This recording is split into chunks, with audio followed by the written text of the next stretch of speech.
Hello students, बघा आज आपण न्यू पॉईंट सुरू करणार आहे ह्या चॅप्टरमधला. त्याचं नाव आहे ट्रान्सपोर्ट सिस्टीम इन प्लांट्स. ठीक आहे, आपण मागच्या भागात पाहिलेलं होतं की ऑटोट्रॉफिक प्लांट्स म्हणजे नेमकं काय असतं. त्याच्यामध्ये आपण फोटोसिंथेसिस पाहिलं कसं होत आहे ते. आज जे बघायचं आहे ट्रान्सपोर्ट सिस्टीम इन प्लांट. मग आता प्लांटमध्ये नेमकं काय ट्रान्सपोर्ट होत आहे आणि ते कसं ट्रान्सपोर्ट होत आहे. एक तर वॉटर ट्रान्सपोर्ट होणार आहे, दुसरी गोष्ट म्हणजे काय तर फूड ट्रान्सपोर्ट होणार आहे. ठीक आहे, मग बघा हेच आपल्याला पाहायचं आहे की वॉटर अँड फूड हे प्लांटमध्ये कसं ट्रान्सपोर्ट होत असतं. बघा तुम्हाला एक छोटीशी ॲक्टिव्हिटी इथं सांगितलेली आहे. बघा, take the pumpkin stem having 2 to 3 leaves, cut it under water with a sharp blade, take some water in the conical flask and add 7 to 8 drops of the ink to it, put the pumpkin stem vertically in that flask, observe the changes that take place in it and discuss them in the classrooms. बघा आता आपल्याला काय करायचं आहे. इथं आपल्याला सांगितलेलं आहे एक पंपकिन स्टेम आहे ज्याला 2 ते 3 2 to 3 लीव्ज आहेत. म्हणजे भोपळ्याचं एक काय घ्यायचं आहे, स्टेम घ्यायचं आहे. ठीक आहे, खोड घ्यायचं आहे, त्याला 2 ते 3 पानं असली पाहिजेत असं घ्यायचं आहे. ते काय करायचं आहे, cut it under water with the sharp blade. ते वॉटरमध्ये काय करायचं आहे, ठेवायच्या अगोदर एक शार्प ब्लेडनं कट करायचं आहे. Take some water in the conical flask. आता एका कोनिकल फ्लास्कमध्ये काय घ्यायचं आहे, वॉटर घ्यायचं आहे थोडंफार. त्याच्यामध्ये 7 ते 8 ड्रॉप्स आपल्याला काय करायचं आहे, इंक घालायचं आहे. Put the pumpkin stem vertically in the flask. बघा व्हर्टिकल पोझिशनमध्ये मागच्या वेळी मी तुम्हाला सांगितलेलं व्हर्टिकल अँड हॉरिझॉन्टल पोझिशन कशा असतात. तर व्हर्टिकल पोझिशनमध्ये आपल्याला ते ठेवायचं आहे. बघा, observe the changes that take place. आता आपल्याला त्यातले चेंजेस ऑब्झर्व करायला सांगितलेलं आहे. हे तुम्ही घरात सुद्धा करून पाहू शकता सध्या. पण आता काय करायचं आहे, आपण अगोदर खालचं बघायचं आहे. हे ट्रान्सपोर्ट सिस्टीम आपण जर प्लांटमधली पाहिली तर तुम्हाला लगेच लक्षात येईल की ह्या ॲक्टिव्हिटीमध्ये तुम्हाला शेवटी कंक्लुजन काय मिळणार आहे आणि ते तुम्ही मला सांगायचं आहे की काय मिळणार आहे. ठीक आहे, बघा मग the transport system of the plant consist of the 2 xylem and consist of the xylem and the phloem. बघा काय सांगितलेलं आहे मग की ट्रान्सपोर्ट सिस्टीम जी आहे प्लांटची त्याच्यामध्ये 2 महत्त्वाचे कंडक्टिंग टिश्यूज असतात. झायलेम आणि फ्लोएम हे कंडक्टिंग टिश्यू आहेत, हे लक्षात ठेवायचं. बघा, xylem and phloem. The xylem transport mineral and water from the root to the all aerial parts of the plant. बघा झायलेमचं काम आहे ते वेगळं असणार आहे, फ्लोएमचं काम असणार आहे ते वेगळं असणार आहे. They both have different work. बघा झायलेम जे असणार आहे त्याला काय असणार आहे, तो काय ट्रान्सपोर्ट करतोय, डिफरन्स कुठं आहे तर झायलेम ट्रान्सपोर्ट करत आहे मिनरल आणि वॉटर. कुठून कुठे, रूटमधून. कारण बघा पाणी जे प्लांटला जे वॉटर मिळणार आहे ते कुठून मिळणार आहे, सॉईलमधून मिळणार आहे. मग सॉईलमध्ये काय असतात तर रूट्स असतात, हे आपण पाहिलेलं आहे. ठीक आहे, मग ह्या रूट्समधून ते वॉटर काय केलं जाणार आहे, ॲब्झॉर्ब करून घेतलं जाणार आहे सॉईलमधून आणि ते काय केलं जाणार आहे, ट्रान्सपोर्ट केलं जाणार आहे to all aerial parts of the plant. मग आता एरियल पार्ट कोणते असणार आहेत तर स्टेम असेल, लीव्ज असतील, फ्लॉवर, हे सगळे जे पार्ट असतील ह्यांना काय केलं जाणार आहे, सप्लाय केलं जाणार आहे.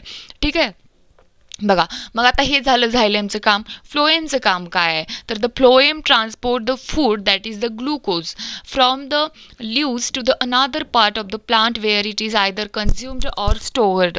बघा फ्लोएम जे आहे ते फूड ट्रान्सपोर्ट करणार आहे. आपण फोटोसिंथेसिस पाहतानाच मी तुम्हाला सांगितलेलं आहे की प्लांटमध्ये जे फूड असणार आहे ते कुठल्या फॉर्ममध्ये असणार आहे तर ग्लुकोजच्या फॉर्ममध्ये असणार आहे. आपण रिॲक्शन ही पाहिली होती की आपल्याला रिॲक्शनमध्ये जो प्रोडक्ट मिळत आहे पुढे तो ग्लुकोज होता, C6H12O6. ठीक आहे, बघा जरा आठवा, मागचा व्हिडिओ बघा आठवत नसेल तर. From the leaves to the another part of the plant where it is either consumed or stored. बघा लीव्जमध्ये फूड तयार होते, पण असं असणार आहे का की ते लीव्जमध्येच थांबणार आहे किंवा ते लीव्जलाच फक्त उपयुक्त आहे, युजेबल आहे, नाही. काय होणार आहे, ते प्लांटच्या दुसऱ्या पार्टपर्यंत जाऊन पोहोचणार आहे. ठीक आहे, दुसऱ्या पार्टना सुद्धा, स्टेमला, रूटला, ह्या सगळ्यांना सुद्धा अन्नाची तेवढीच गरज आहे. मग काय करणार आहे, लीव्जपासून ते दुसऱ्या पार्टपर्यंत ट्रान्सपोर्ट करण्याचं काम फ्लोएम हा टिश्यू करणार आहे. बघा, though the plant have the transport system they do not have the separate digestive and excretory system.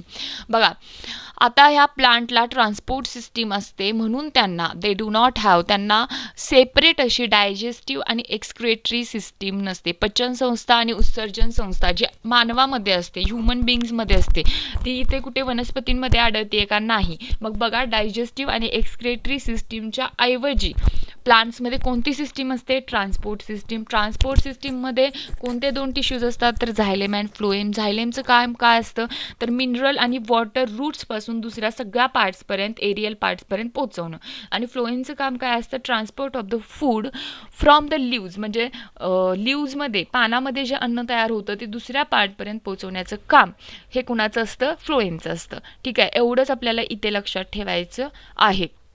आणि बघा, आता आपण म्हटलेलं होतं, वर एक छोटी ॲक्टिव्हिटी आपण पाहिलेली होती की त्याच्यामध्ये आपण इंक ॲड केलेली आहे त्या वॉटरमध्ये. ठीक आहे, मग आता बघा, आपण इथे काय सांगितलेलं आहे की झायलेम जो आहे तो ट्रान्सपोर्ट करत आहे वॉटर, मुळांपासून, रूट्सपासून तो दुसऱ्या पार्टपर्यंत ट्रान्सपोर्ट करतोय. आता आपण त्या वॉटरमध्ये इंक ॲड केलेली आहे. तुम्ही मला सांगायचं आहे की इथे तुम्हाला कन्क्ल्युजनमध्ये काय दिसणार आहे. ठीक आहे, लिहून मला पाठवायचं आहे. आता बघा, पुढचा एक छोटासा मुद्दा आहे की प्लांट प्रोड्यूस. उद्याच्या व्हिडिओमध्ये आपण बायोलॉजिकल फिक्सेशन ऑफ नायट्रोजन बघणार आहे. महत्त्वाचा पार्ट आहे, ह्याच्यावर क्वेश्चन विचारले जातात. त्याच्या अगोदर एक इंट्रोडक्शनरी पार्ट आहे, तो आपण पाहायचा आहे. Plant produce carbohydrate by the process of the photosynthesis. बघा, आता प्लांट जे आहेत ते प्रोड्यूस करतात कार्बोहायड्रेट, कर्बोदके प्रोड्यूस करतात प्लांट्स. कुठल्या प्रोसेसने? फोटोसिंथेसिसने. जी ग्लुकोज तयार होते ते काय आहे? कार्बोहायड्रेटच आहे. Carbohydrate are made from carbon, hydrogen and oxygen. बघा, कार्बोहायड्रेट तयार होतीये कोणापासून? कार्बन, हायड्रोजन आणि ऑक्सिजनपासून. Protein are made from carbon, hydrogen, oxygen and nitrogen. बघा, एकच फक्त ॲडिशनल आहे. कोण आहे? नायट्रोजन. हा फक्त ॲडिशनल आहे, बाकी सगळे तेच आहेत. How do plant obtain the nitrogen necessary for the synthesis of protein. बघा, आता प्रश्न हा पडतो की वनस्पतींना नायट्रोजन मिळतो कुठून? प्रोटीन, प्रथिने तयार करण्यासाठी. Air content gaseous nitrogen. आता बघा, एअरमध्ये गॅसियस नायट्रोजन असतो, हे सगळ्यात अगोदर आपण पाहिलेलं आहे. हवेवर plant cannot utilise gaseous nitrogen. पण प्लांट जे आहेत हे तो गॅसियस फॉर्ममध्ये असलेला नायट्रोजन घेऊ शकत नाहीत किंवा तो त्यांना चालत नाही. It need to fixed that convert into compounds. त्यांचं संयुगामध्ये, कंपाऊंड्समध्ये रूपांतर करणं गरजेचं आहे. जर प्लांटला नायट्रोजन हवा असेल तर त्याचं कंपाऊंडमध्ये कन्व्हर्जन करणं जास्त गरजेचं आहे तसा गॅसियस फॉर्ममधला नायट्रोजन ते घेऊ शकत नाहीत. हे सगळ्यांनी लक्षात ठेवायचं आहे. Fixation of nitrogen occur by the biological and atmospheric method. बघा, हे जे फिक्सेशन असतं, कुठलं? नायट्रोजनचं जे फिक्सेशन असतं ते बायोलॉजिकल आणि ॲटमॉस्फेरिक मेथडनं होत असतं. बघा, इथं आपल्याला बायोलॉजिकल मेथड एक दिलेली आहे. त्याच्यामध्ये जे एक्झाम्पल आहे, roots of the leguminous plant, म्हणजे लेग्युमिनस जे प्लांट असतात, फॉर एक्झाम्पल ज्या भुईमुगाच्या शेंगा असतात, त्यांचं एक एक्झाम्पल आपण इथे घेऊ शकतो. आणि त्याचबरोबर सिम्बायोटिक न्यूट्रिशन, एक लायकेन्स आपल्याला पाहायचं आहे. आणि त्याच्यानंतर मग आपण हेटेरोट्रॉपिक प्लांट बघणार आहे. बघा, आजच्या भागामध्ये आपण ट्रान्सपोर्ट सिस्टीम पाहिलेली आहे आणि त्याचबरोबर वनस्पतींना, प्लांटला नायट्रोजन कसा मिळतो हे आपण पाहिलेलं आहे. आता उद्या आपण जे आहे ते बायोलॉजिकल फिक्सेशन पाहायचं आहे आणि सिम्बायोटिक न्यूट्रिशन एक पाहायचं आहे. त्याच्यानंतर हेटेरोट्रॉपिक प्लांट सुरू करायचं आहे. बघा, यात जर कोणाला काही शंका असतील तर मला नक्की विचारा.